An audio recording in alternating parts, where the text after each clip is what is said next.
মার্কিন president Donald Trump বলেছেন, ইরানের সাবেক সামরিক কমান্ডার কাসেম সোলাইমানি হাজার হাজার মানুষকে হত্যা করেছে।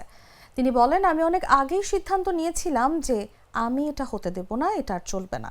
তিনি ইসরায়েলি প্রধানমন্ত্রী বেঞ্জামিন নেতানিয়াহুকে অভিনন্দন জানিয়ে বলেন, এই ভয়াবহ হুমকি মুছে ফেলার জন্য তারা একটি দল হিসেবে কাজ করছেন। প্রায় 4 মিনিট ধরে দেওয়া বক্তব্যে প্রেসিডেন্ট ট্রাম্প এসব কথা বলেছেন।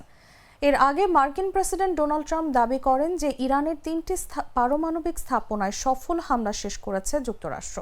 তার দাবি, এসব পারমাণবিক স্থাপনা ধ্বংস করে দেওয়া হয়েছে। একই সঙ্গে তিনি আরও হামলার হুমকি দিয়েছেন। স্থানীয় সময় শনিবার রাতে জাতির উদ্দেশ্যে দেওয়া ভাষণে প্রেসিডেন্ট ট্রাম্প বলেন, যুক্তরাষ্ট্রের বিমান হামলায় ইরানের পারমাণবিক সমৃদ্ধকরণ স্থাপনা সম্পূর্ণ এবং পুরোপুরি ধ্বংস হয়ে গেছে।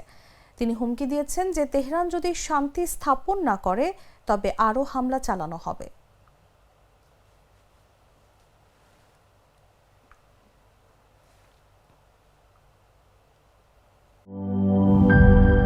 এই ঈদে জামা জুতো অ্যাক্সেসরিজের ডিসকাউন্ট।